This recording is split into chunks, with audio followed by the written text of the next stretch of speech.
To e kaunti ma Migori ni koro jogo mabende gin jochung' mag duond bura mar ODM kaunti ma Migori koro pod medo mana dhiro wach mar 6 piece kata yiero jokanyo mag ODM kende kata bedo ne jo duond buche moko mantiere Azimio to osebedo koro ka kwedo wach ma kamano.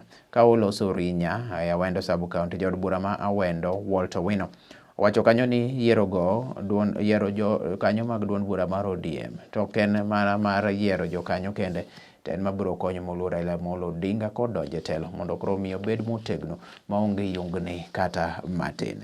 Jochung' mamoko Dalmas Otieno mar Jubilee kaachiel to kod John Pesa mar DAP-K maduto te koro laro kom mar gavana e kaunti no. Kata kamano osebedo koro ka kwedo wach mano mar 6 piece ka gilero ni koro 6 piece iketo gi tenge gin kaka joduond bureche mamoko kendo koro nyisa kweda kata obedo ni Azimio en achiel mabende lek margi en mar neno ni moluor Raila Amolo Odinga ema obedo ker e pacho kae.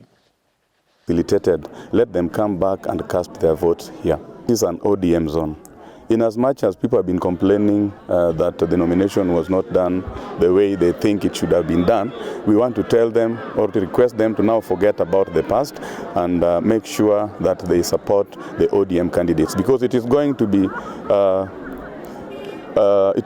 very good for people around here when we vote the 6 piece that we have been told, and Raila was here the other day told us to vote 6 piece. This is going to be good in the sense that development that is going to come from Raila's president's office will be reaching people here through his people.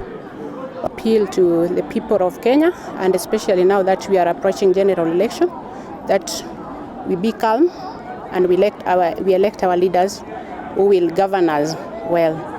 In the issue of security, especially Awendo, we've not experienced very much problem with security, but I hope the way it has improved, it will continue to improve.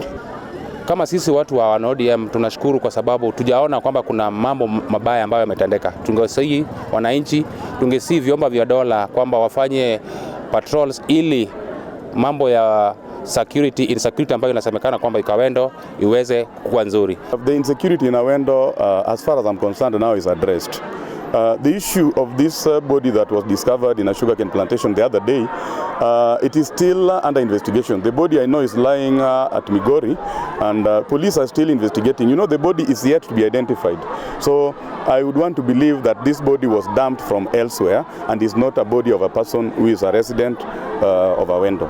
But it's still under investigation. I was with the OCPD yesterday, and he said they're still trying to check whether whether there's any report from within the constituency or from within the sub-county of a missing person.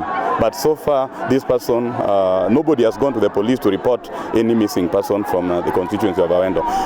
Already, I have started construction of a police station which is going to be based within the DC's compound in Awendo, and this is going to enhance security, especially in town.